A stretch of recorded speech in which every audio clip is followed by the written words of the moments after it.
अशी नवनवीन कीर्तने व प्रवचने ऐकण्यासाठी आमच्या चॅनलला लाईक, शेअर व सबस्क्राईब करा. पुरुषं तत्त्वमस्यादिलक्ष्यम् एकं नित्यं विमलमचलं सर्वधी साक्षिभूतं भावातीतं त्रिगुणरहितं सद्गुरुं तन्नमामि. गुरुर्ब्रह्मा गुरुर्विष्णु गुरुर्देवो महेश्वरा गुरु साक्षात् परं ब्रह्म तस्मै श्री गुरुवे नमः. शंकरं शंकराचार्यं केशवं बादरायणं सूत्रभाष्यकृतौ वन्दे भगवन्तौ पुनः पुनः. ज्ञानेशो भगवान् विष्णु निवृत्तिर्भगवान् हरः सोपानो भगवान् ब्रह्मा मुक्ताख्या ब्रह्मचित्कला. ज्ञानेशं ज्ञानमूर्तिं च साक्षात् प्रेमस्वरूपिणं नामदेवं दयामूर्ति नाथं वन्दे पुनः पुनः. तुकारामं महाभक्तं देवक्षत्रनिवासनं वैरागीश परामूर्ति प्रणमामि पुनः पुनः. नारायण नमस्कृत्य नरं चैव नरोत्तमं देवीं सरस्वतीं व्यासं ततो जयमुदीरयेत्. पुंडलीकवरदा हरिविठ्ठल श्री ज्ञानदेव तुकाराम. नमो ज्ञानेश्वरा निष्कलंका जयाची गीतेची वाचिता टीका ज्ञान होय लोका अति भाविका ग्रंथार्थिया.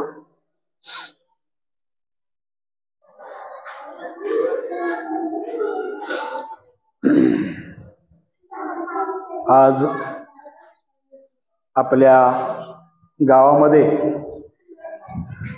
मुरलीधर मंडपामध्ये भगवंताच्या व संतांच्या अवतार कार्याच्या निमित्ताने गोकुळाष्टमीचा उत्सव चालू झालेला आहे. आजचा दुसरा दिवस आहे आणि आजची दुसऱ्या दिवसाची सेवा माझ्या वाट्याला आलेली आहे. या सेवेकरता निवडलेली ओवी ज्ञानेश्वरी मधील एकनाथ महाराजांनी ज्ञानेश्वरीचं शुद्धीकरण केलं आणि त्याच्यानंतर त्यांचं महात्म्य सांगणाऱ्या 5 ओव्या या ज्ञानेश्वरीमध्ये घातलेले आहेत. त्याच्यातली तिसरी ओवी या ओवीमध्ये नाथ महाराजांनी संत सम्राट ज्ञानेश्वर माऊलींना नमन केलेलं आहे. नमन कसं केलं ते आपण काल ऐकलेलं आहे. निष्कलंक पुरुषाला नाथ महाराजांनी नमन केलेलं आहे. ज्ञानेश्वर महाराजांचं जीवन हे निष्कलंक होतं. आपल्या संत वाङ्मयामध्ये 2 पुरुष निष्कलंक सांगितलेत. एक शुकाचार्य आणि दुसरे ज्ञानेश्वर माऊली. तुकाराम महाराजांनी व ज्ञानेश्वर माऊलींनी शुकाचार्यांचं वर्णन केले. त्यांचं जीवन निष्कलंक होतं. जन्मताची संसार तेजियला शुके तोची निष्कलंक तुका म्हणे. किंवा ज्ञानेश्वरीमध्ये अशी उभी आहे, विषय जिनोनी जन्मले ते सुखाधिक दादुले. असं शुकाचार्यांचं वर्णन केलेलं आहे. त्या न्यायानं या ओवीमध्ये नाथ महाराज ज्ञानेश्वर महाराजांचं वर्णन करतायत. नमो ज्ञानेश्वरा निष्कलंका. अशा निष्कलंक पुरुषाला वर्णन केलेलं आहे. हा विषय निवडण्याचं कारण संत सम्राट ज्ञानेश्वर माऊली यांचाही जन्म गोकुळाष्टमीचाच आहे. दोघांच्या जन्माची तिथी एकच आहे, फक्त वारामध्ये बदल आहे. भगवंताचा जन्म बुधवारी आहे आणि माऊलींचा जन्म गुरुवारी आहे. एवढा फरक आहे. नाहीतर तिथी एक आहे, नक्षत्र एक आहे. आणि जन्मवेळही एकच आहे. आणि अशा संत सम्राट ज्ञानेश्वर माऊलींना 750 वर्ष पूर्ण होत आहेत. या समाधी सोहळ्याला त्यांना 750 वर्ष पूर्ण होत आहेत. त्या निमित्ताने ज्ञानेश्वर महाराजांच्या चरित्राचं चिंतन या 7 दिवसामध्ये करायचं ठरलेलं आहे. आणि त्याप्रमाणे आजचा दिवस माझ्या वाटेला आलेला आहे. आता अशा संत पुरुषांचं चरित्र काल आपण पाहिलं. कोणी कोणी वर्णन केलेलं आहे? भक्त शिरोमणी नामदेव महाराजांनी वर्णन केलेलं आहे. तुकाराम महाराजांनी वर्णन केलेलं आहे. निळोबारायांनी वर्णन केलेलं आहे. आणि एकनाथ महाराजांनी वर्णन केलेलं आहे. पण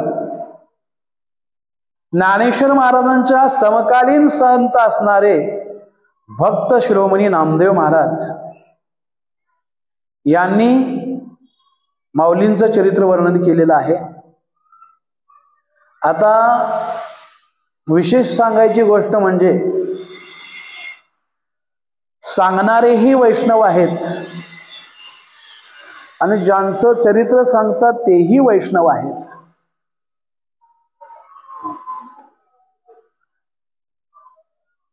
वैष्णवतो जया अवघी देवावरी माया.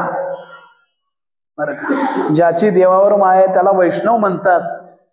सांगणारेही वैष्णव आहेत आणि ज्यांचं चरित्र सांगितलं तेही वैष्णवच आहेत. सांगणारेही ज्ञानी आहेत आणि ज्यांचं चरित्र वर्णन केलेलं आहे ते देखील ज्ञानीच आहेत. सांगणारे भक्त शिरोमणी आहेत. ज्यांचं चरित्र सांगतात ते ज्ञान शिरोमणी आहेत. नामदेव महाराजांना भक्त शिरोमणी पदवी आणि ज्ञानेश्वर माऊलींना ज्ञान शिरोमणी म्हणलेले आहे. ज्ञानी यांचा शिरोमणी असं नाथ महाराजांनी वर्णन केलेलं आहे. सांगणारे प्रेमाचे सागर आहेत आणि ज्यांचं चरित्र सांगतात ते ज्ञानाचे सागर आहेत. ज्ञानाचा सागर सखा माझा ज्ञानेश्वर. असं दोघांचं समत्व आहे. आणि एक वैष्णव एक वैष्णवाचं, एक ज्ञानी दुसऱ्या ज्ञानाचं, एक भक्त दुसऱ्या भक्ताचं वर्णन करतोय. फार सुंदर असा संगम आहे. ज्ञानदेव वैष्णव मोठा, विठ्ठल नामी मुक्त पेटा असं त्यांचं वर्णन केलेलं आहे. आणि अशा पुरुषांचं चरित्र नामदेव महाराज वर्णन करतायत. कारण दोघांची योग्यता एकच आहे. ज्ञानेश्वर महाराज योगी आहेत, नामदेव महाराज भक्त आहेत. त्यांच्या जीवनामधला एक असा प्रसंग आहे नामदेव महाराजांच्या. ज्यावेळी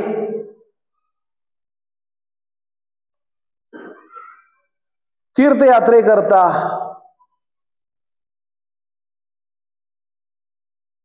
ज्ञानेश्वर महाराजांना वाटलं आपण ज्ञानोबा नामदेव महाराजांच्या संगतीमध्ये भक्तीचं सुख भोगावं, म्हणून ज्ञानेश्वर माऊली पंढरपूरला आले. आणि नामदेव महाराजांना विनंती करतायत आपण तीर्थयात्रेला जाऊ चला. पण नामदेव महाराजांना पंढरपूर सोडून दुसरं कुठेही जाणं आवडत नव्हतं. म्हणून नामदेव महाराज वर्णन करतात. नामदेव महाराज सांगतात माऊली येण्याबद्दल माझी काय हरकत नाही, पण देवानं जर मला जा म्हणून सांगितलं तर मी तुमच्या बरोबर येईन. कारण नामदेव महाराजांना असं वाटत होतं की देव मला लावून देणार नाहीत. असं नामदेव महाराजांना वाटत होतं. आणि त्यावेळी नामदेव महाराजांच्या हाताला धरलं माऊलींनी, देवाच्या जवळ आले. देवाच्या जवळ आल्यानंतर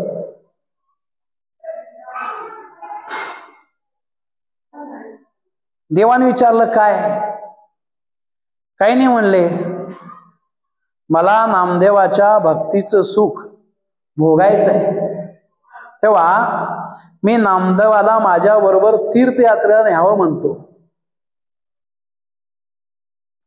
मग नामदेव महाराज नाही म्हणतात. देवाने हाक मारली नामदेवाला आणि देव सांगतात, नामा, अरे काय झालं? जा ना याच्या बरोबर तीर्थयात्रेला.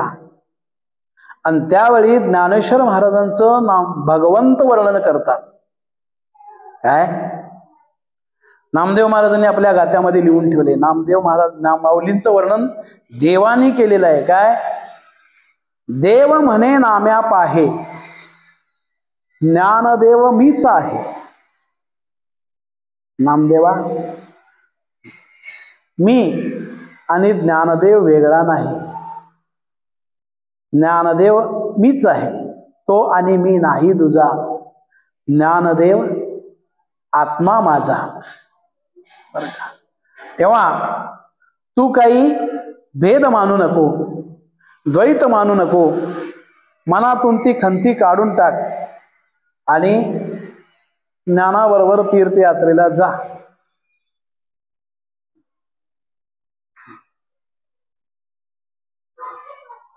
नाम्या उमज मानसी ऐंशे म्हणे ऋषिकेशी. असं देव ज्यावेळी नामदेव महाराजांना बोलले, नामदेव महाराजांना थोडं दुःख झालं. आणि नाईलाजानं आता देवाची आज्ञा म्हणून माऊलींच्या बरोबर जाण्याकरता नामदेव महाराज तयार झाले. महाराज काय तयार झाले, पण नामदेव महाराजांनी आट घातली माऊलींना. काय? विठेवरी चरण नाही ज्या देवाचे, न घे मी तयाचे दर्शन. मी येईन तुमच्या बरोबर तीर्थयात्रेला, पण ज्या देवाचं चरण विठेवर नाही, समचरण नाही, कमरेवर हात नाहीत, अशा देवाचं मी दर्शन घेणार नाही. अशी माऊलींना आट घातली आणि नामदेव महाराज तयार झाले.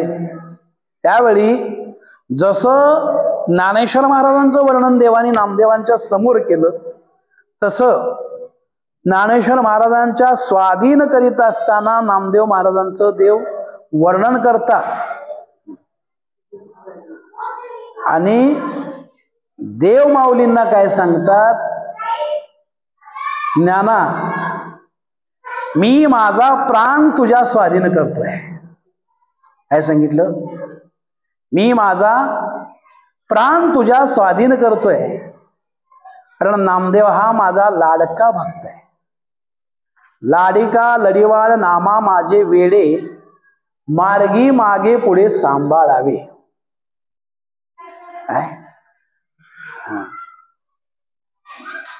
तान भूक तुवा जाणावी जीवीची,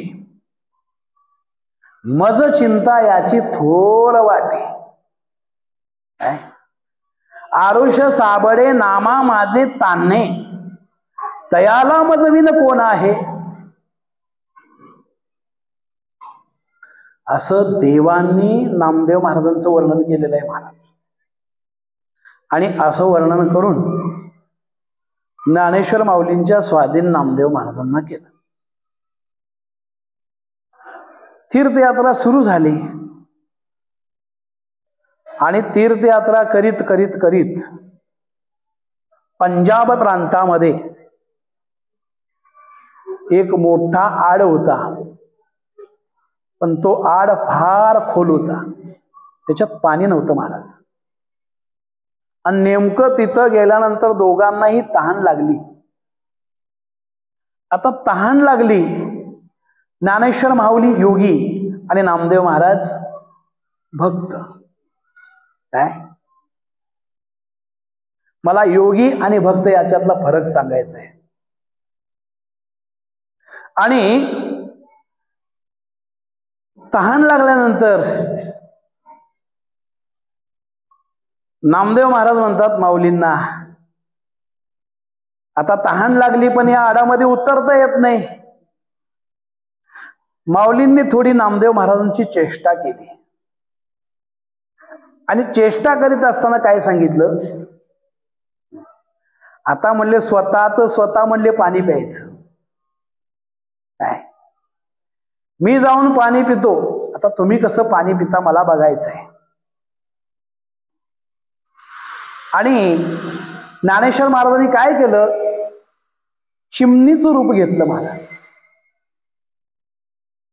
आणि त्या आडामध्ये जाऊन पाणी पिऊन आले. पण माऊलींनी विचार केला, आता म्हणले आपण त्यांना बरोबर आणलंय म्हणल्यानंतर त्यांचीही ताण आपण भागवली पाहिजे. म्हणून ज्ञानेश्वर माऊलीने काय केलं, पाणी आणलं महाराज नामदेव महाराजांना पिण्याकरता. आणि पुन्हा चेष्टा केल्याने उपासात्मक बुद्धीनं, जसं आपण दोन मित्र असावेत आणि एखाद्या मित्राला आपण उपासात्मक बुद्धीनं बोलावं, त्या न्यायानं माऊलींनी काय सांगितलं, हा प्या. नामदेव महाराज म्हणले, माऊली तुमच्या योगाच्या सिद्धीचं पाणी आम्ही पिणार नाही. काय आम्ही वैष्णव आहोत, त्यामुळं आम्हाला हे पाणी मान्य नाही. आता ज्ञानेश्वर महाराजांना चिंता निर्माण झाली, आता काय करावं. बरं का, माऊली म्हणतात, मग तुम्ही पाणी कुठलं पिणार. नामदेव महाराजांनी सांगितलं, तुम्ही योगी आहात, तुम्ही पाण्याकडे गेला, मी भक्त आहे, पाणी माझ्याकडे येईल. खरंच जर देवाचा लाडका भक्त मी असेल तर पाणी माझ्याकडे येईल. काय सांगितलं नामदेव महाराजांनी. आणि खरंच महाराज नामदेव महाराजांनी देवाचा धावा केल्याबरोबर देवाने अशी कृपा केली की तो आड भरून आला महाराज. काय म्हणजे जसं माऊलींनी आपल्या योगाची ताकद दाखवली, तशी नामदेव महाराजांनी आपल्या भक्तीची ताकद दाखवली महाराज. आणि ज्ञानेश्वर महाराजांना दाखवून दिलं की योगापेक्षा भक्ती श्रेष्ठ आहे. बरं का, सांगितलं माऊली नुसतं पाणी पिऊ नका, तुम्ही अंघोळ देखील करा. म्हणजे सांगणाऱ्याही तितक्याच योग्यतेच आहे आणि ऐकणारा वर्णन ज्याचं करतात तोही तितक्याच योग्यतेचा आहे महाराज. बरं का, कुणीतरी कुणाचं तरी वर्णन केलेलं नाही. बरं का, म्हणून अशा थोर पुरुषाचं चरित्र वर्णन करणारा देखील थोर पुरुषच आहे महाराज. बरं का, आणि असे भक्त शिरोमणी नामदेव महाराज माऊलींचं चरित्र सांगण्याकरता प्रवृत्त झालेले आहेत. माऊलींचं चरित्र नामदेव महाराज वर्णन करतायत, पण वर्णन करीत असताना आधी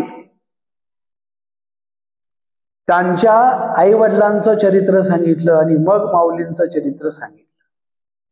बरं का, त्यांचे आई वडील कोण, कसे होते, त्यांनी काय केलं, बरं का, त्याचं वर्णन आधी केलं आणि मग माऊलींच्या चरित्राला नामदेव महाराजांनी सुरुवात केली. आता ते वर्णन करीत असताना त्याचं असं वर्णन आहे की आपेगाव मध्ये गोविंदपंत कुलकर्णी म्हणून आणि त्यांची पत्नी निराई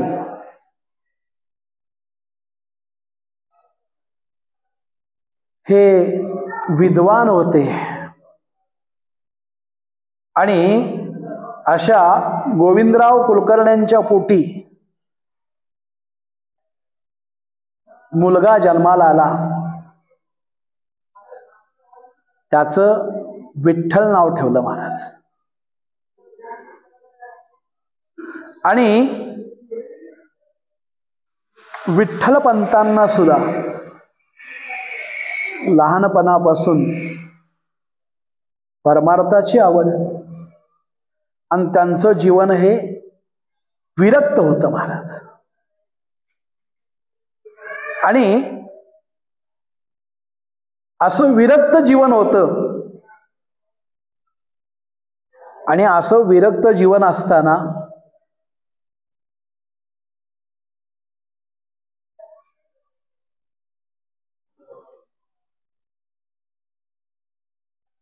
सतरा 18 वयामध्ये त्यांनी तीर्थयात्रेला सुरुवात केली महाराज. आणि तीर्थयात्रा करीत करीत करीत महाराज संपूर्ण भारत भ्रमण झालं.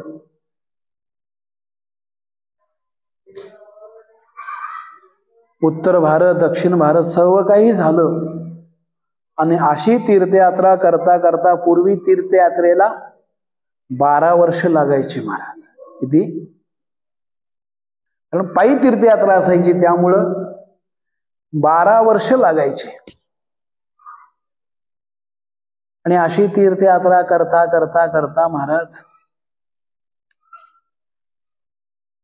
अलंकापुरामध्ये आले, आळंदीमध्ये. आणि आळंदीमध्ये आल्यानंतर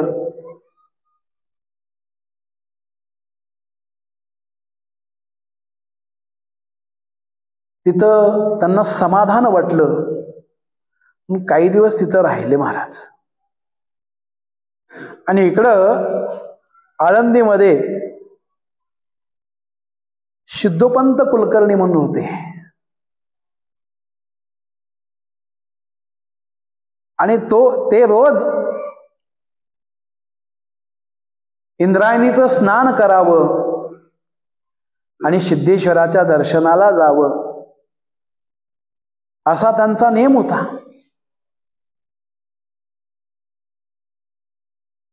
आणि असा नेम चालू असताना एके दिवशी हे त्यांच्या दृष्टीस पडले.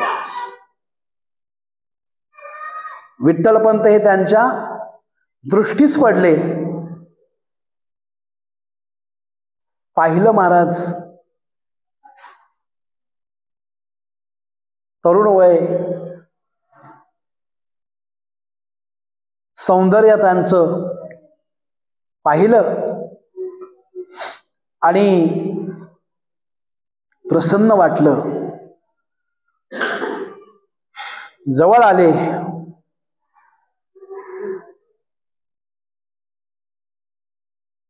आणि विचारलं,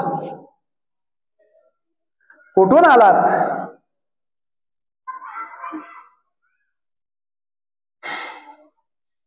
त्यांनी सांगितलं,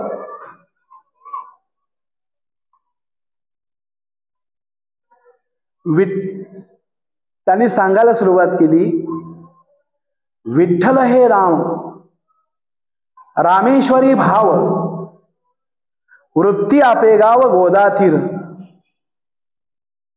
वृद्ध माता पिता वसता ती तेत, द्वारकादी तीर्थे करुणी आलो.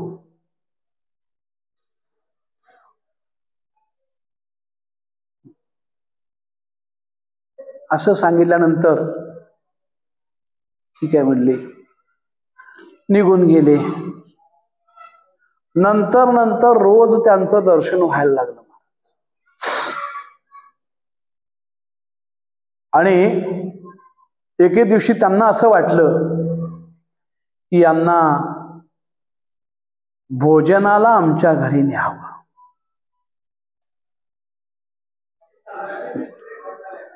आणि विचारलं, मला असं वाटतं की तुम्ही आमच्या घरी आज भोजनाला यावं. मान्य केलं.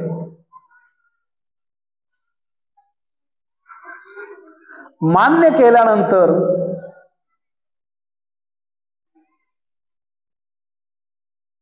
भोजना करता आले. जेवण झालं आणि पुन्हा ते निघून आले. पण त्या दिवशी रात्री सिद्धूपंतांना स्वप्न साक्षात्कार झाला आणि देवाने सांगितलं, तुझी जी मुलगी आहे ती त्यांना अर्पण कर, कारण तिच्या पोटी 4 महापुरुष जन्माला येणार आहेत आणि तुझ्या वंशाचा उद्धार होणार आहे, कल्याण होणार आहे.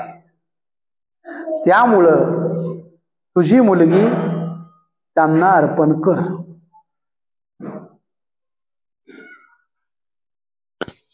असा स्वप्न साक्षात्कार सिद्धोपंतांना झाला. आणि सिद्धोपंतांना असा स्वप्न साक्षात्कार झाल्यानंतर दुसऱ्या दिवशी सिद्धोपंत पुन्हा तिथं आले आणि त्यांना विनंती केली की माझ्या मुलीचं तुम्ही पाणीग्रहण करावं, अशी देवाची इच्छा आहे. देवाने मला स्वप्न साक्षात्कार दिलेला आहे, त्यामुळं तुम्ही माझ्या मुलीचं पाणीग्रहण करावं.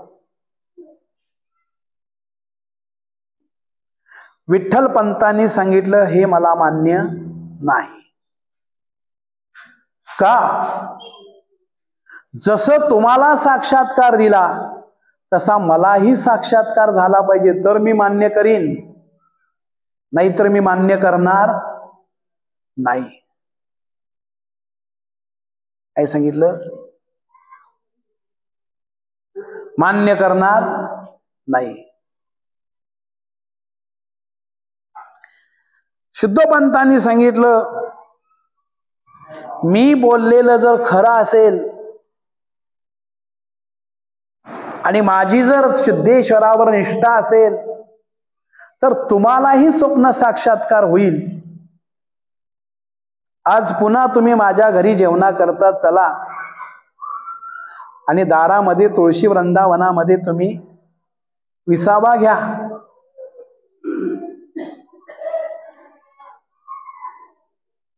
मान्य केलं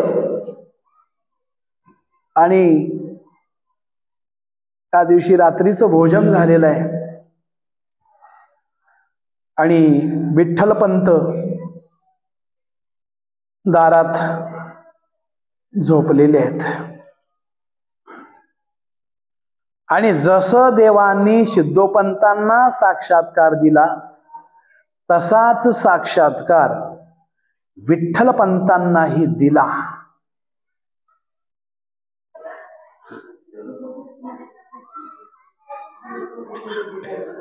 आणि साक्षात्कार दिल्यामुळं मान्य करावं लागलं महाराज. पण त्यांची संसारामध्ये गोडी नव्हती, संसारामध्ये मन रमत नव्हतं. तरी पण देवाची आज्ञा म्हणून मान्य करावं लागलं. आणि त्यांची मुलगी माता रुक्मिणी यांचं पाणीग्रहण त्यांनी स्वीकारलं. आणि लग्न सोहळा झाला.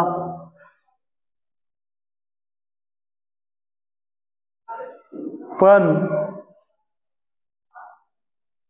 यांचं संसारामध्ये मन रमेना. त्यावेळी त्यांनी सासरे बुवांना आपली व्यथा सांगितली. सासरे बुवांनी सांगितलं, तुमचं मन रमत नसेल तर तुम्ही पुन्हा तीर्थयात्रा करा, पण संसार हा तुम्हाला करावा लागेल.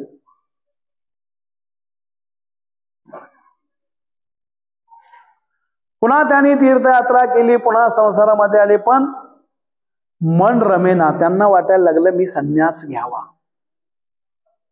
काय करावं? संन्यास घ्यावा असं वाटायला लागलं. आणि ते रुक्मिणीला सारखं विचारायचे, महाराज मला संन्यास घेण्याची परवानगी दे. आणि रुक्मिणी मातेनं ते आई वडिलांना सांगावं, त्यांनी विरोध करावा. असं बरेच दिवस गेले. विठ्ठलपंत जास्तच एकटे एकटे राहायला लागले.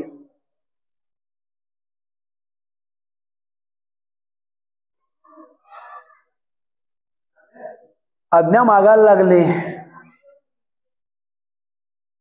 आणि रुक्मिणीला वाटलं ही काय रोज कटकट आहे. म्हणून रुक्मिणी मातेला राग आला आणि रागाच्या भारामध्ये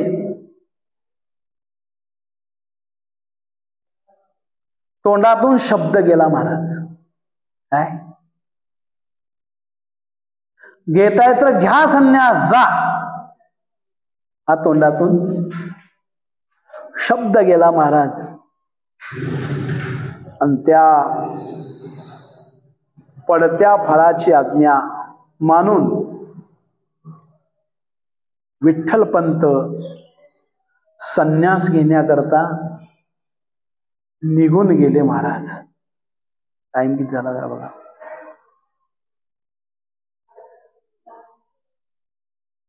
आणि संन्यास घेण्याकरता निघून गेले. इकडं रुक्मिणी मातेनं काय करावं? रोज पहाटे उठावं आणि इंद्रायणीचं स्नान करावं आणि पिंपळाला 1.25 लाख प्रदक्षिणा घालाव्यात, महाराज. असा दिनक्रम सुरू झाला.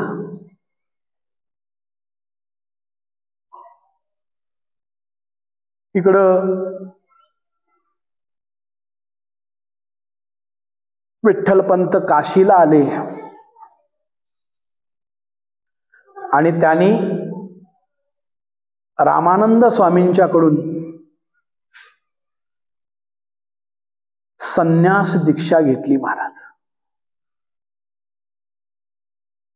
आणि तिथं आपलं नाव बदललं. कारण संन्यास दीक्षा घेतली की संसाराचा संबंध राहत नाही, बरं का. आणि संन्यास घेतला आणि काही दिवस गेल्यानंतर रामानंद स्वामींना वाटलं आपण तीर्थयात्रा करावी. आणि विठ्ठलपंतांना सांगितलं, चैतन्य मी तीर्थयात्रेला जातोय, पण या आश्रमाची सगळी जबाबदारी तुझ्यावर. असं सांगून बाहेर पडले. आणि बाहेर पडल्यानंतर तीर्थयात्रा करीत करीत करीत अलंकापुराला आले महाराज. आणि अलंकापुराला आल्यानंतर सकाळची वेळ, रुक्मिणी माता प्रदक्षिणा करीत होत्या. शेवटची प्रदक्षिणा घाईघाईनं पूर्ण झाली आणि रुक्मिणी मातेला वाटलं की साधू पुरुष आहेत, त्यांना नमस्कार करावा. त्यांच्याबरोबर त्यांची एक मैत्रीण होती महाराज.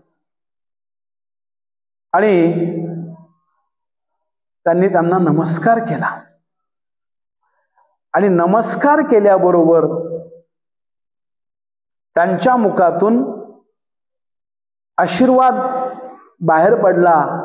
चिरंजीव भव, अष्टपुत्र सौभाग्यवती भव, पुत्रवती भव.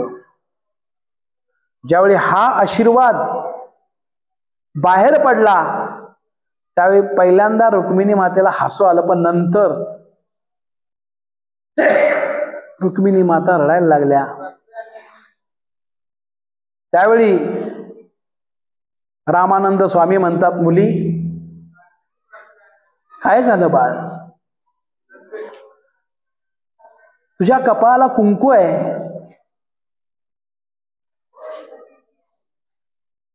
त्यावेळी तिच्या मैत्रिणीनं सांगितलं की महाराज,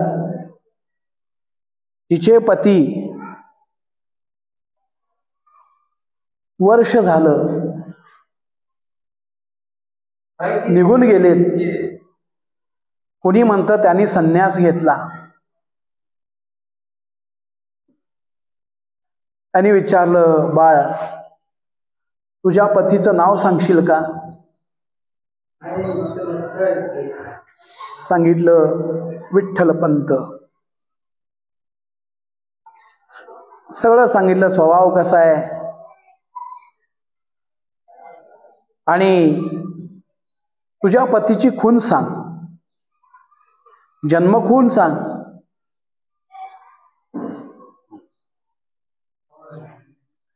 सांगितलं, त्यांच्या उजव्या बाहूवर बेलाच्या पाना एवढी जागा काळसर आहे, त्याला कोणी बिल्वदळ म्हणतात. तुझ्या घरी नेशील का? हो नेईल. आणि घरी गेले. घरी गेल्यानंतर सिद्धोपंत त्यांच्या पत्नींनी त्या साधू पुरुषाचं दर्शन घेतलं. आणि त्यावेळी त्यांच्या लक्षात आलं, मी 6 महिन्यापूर्वी ज्याला दीक्षा दिली तोच आहे.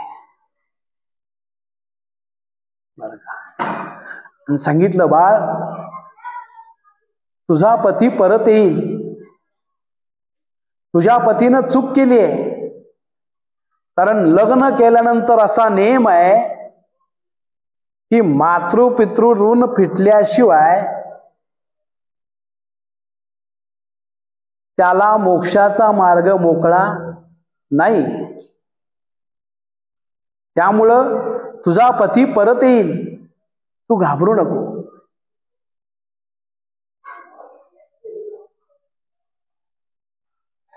किंवा असं वर्णन आहे की या सर्वांना घेऊन रामानंद स्वामी काशीला आले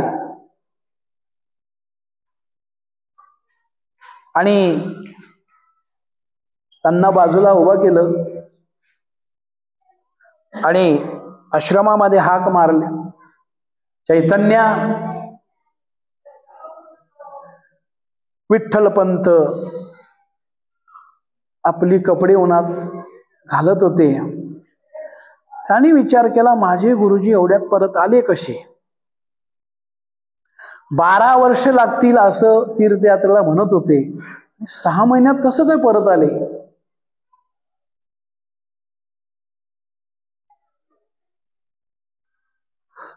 आणि त्यावेळी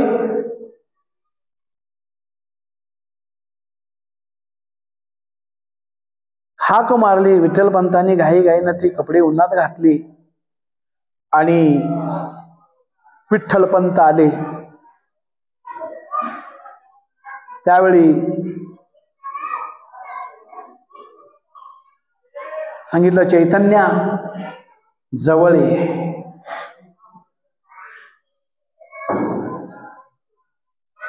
आणि त्यावेळी जवळ घेतलं आणि उजवा हात हातात घेतला आणि विचारलं, हे काय आहे?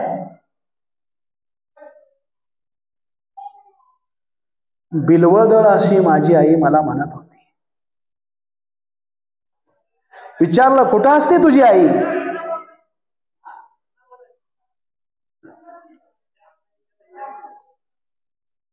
विठ्ठलपंत काही बोलणार. चैतन्या मला सांग, कुठं असते तुझी आई?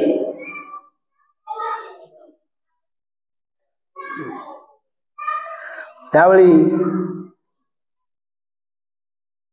विठ्ठलपंत दचकले आणि म्हणतात, योग्याला पूर्व आयुष्य नसतं स्वामी. रामानंद स्वामी म्हणतात, चैतन्या पूर्व आयुष्य सर्वांना असतं, योग्याला फक्त ते विचारायचं नसतं. मी तुझा गुरु म्हणून तुला विचारतो, मला सांग, कुठं असते तुझी आई? विठ्ठलपंतांच्या लक्षात आलं काहीतरी गडबड. गंगा उलटी व्हायला लागली त्यार्थी काहीतरी.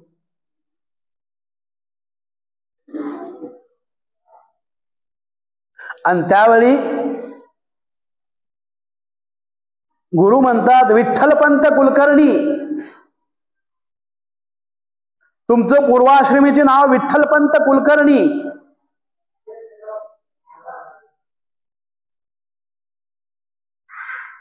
तू लग्न केलंस, संसारात रमत नाही म्हणून तू संन्यास दीक्षा स्वीकारलीस. पण नेम आहे, लग्न केल्यानंतर मातृपितृ ऋण चुकवल्याशिवाय तुला संन्यास घेता येत नाही. आणि हे विसरून तू मोक्षासाठी प्रस्थान काढलंस.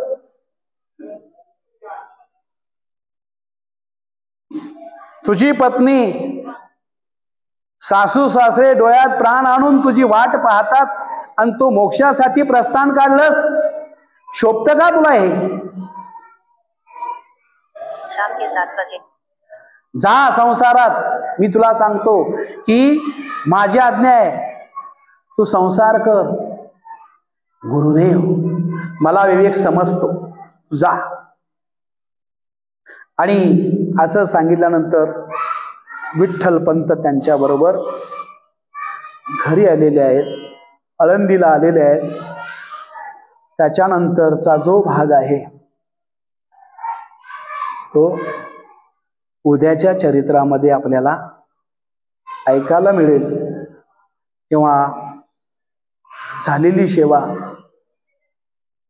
तो पंढरीश परमात्मा पांडुरंगाच्या चरणी, सद्गुरु पूर्णानंद महाराजांच्या चरणी, भगवान गोपाळ कृष्णांच्या चरणी, संत सम्राट ज्ञानेश्वर माऊलींच्या चरणी, सर्व संतांच्या चरणी, माझ्या श्री गुरूंच्या चरणी, तुम्हा सर्वांच्या चरणी अर्पण करून माझ्या वाणीला मी पूर्णविराम देतो. नमो ज्ञानेश्वरा निष्कलंका, जयाची गीतीची वाचिता टीका, ज्ञान होय लोका अति भाविका ग्रंथार्थी. कुंडली गोरदा हरिविठ श्री ज्ञानदेव तुकाराम.